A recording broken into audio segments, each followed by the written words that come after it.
غوث اعظم نے کہا غوث اعظم امامو تو قوم کا جلوہ شان قدرت میں لا. نعرہ تکبیر، نعرہ رسالت، جشن سرکار غوث اعظم، عظمت شان سرکار غوث اعظم، خاندان سرکار غوث اعظم، غلامان سرکار غوث اعظم. ماشاءاللہ زندہ باد. کیا کہنے بھائی، ماشاءاللہ. قاری زاد صاحب دیگر علماء بھی بیان کریں گے.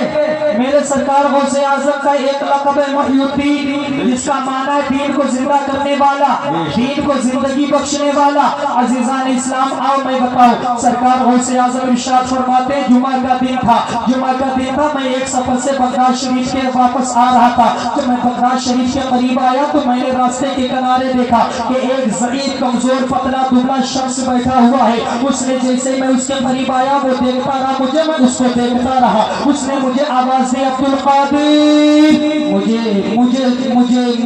مجھے طاقت دو، عبدالقادر میرا سہارا بنو، عبدالقادر مجھے سہارا دو. سرکار غوث اعظم نے اتنا سنا، سننے کے بعد جب اس کے قریب گئے آپ سرکار غوث فرماتے ہیں جیسے ہی میں نے اس کو دیکھا یقیناً پتلا دبلا کمزور تھا. جب چلتا جو بیٹھ جاتا تھا تو اٹھنے کی طاقت نہ تھی، کھڑا ہو جاتا تھا بیٹھنے کی طاقت نہ تھی، اس کو چلنے کی طاقت نہ تھی. اتنا کمزور بظاہر نظر آتا ہے. آپ بیان کرتے ہیں کہ میں نے جیسے ہی اس کو سہارا دینے کے لیے ہاتھ لگایا، میرا ہاتھ اس کے جسم سے مس ہوا ہے، میرا ہاتھ اس کے جسم سے لگا ہے. میرا غوث فرماتا ہے تو اس کے اندر طاقت پیدا ہو گئی، اس کے اندر قوت پیدا ہو گئی. اللہ اکبر مسلمانوں، میرا غوث فرماتا ہے کہ میرا غوث نے کہا ہے، ارشاد فرمائے کہ تیرے اندر ابھی چلنے کی طاقت نہ تھی، اتنی طاقت کہاں سے آ گئی؟ بولنے کی طاقت نہ تھی، اتنی بولنے کی طاقت کہاں سے آ گئی؟ بیٹھنے کی طاقت نہ تھی، اتنی بیٹھنے کی طاقت کہاں سے آ گئی؟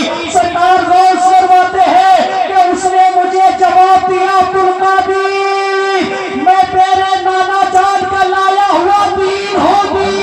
بڑا کمزور ہو چکا تھا،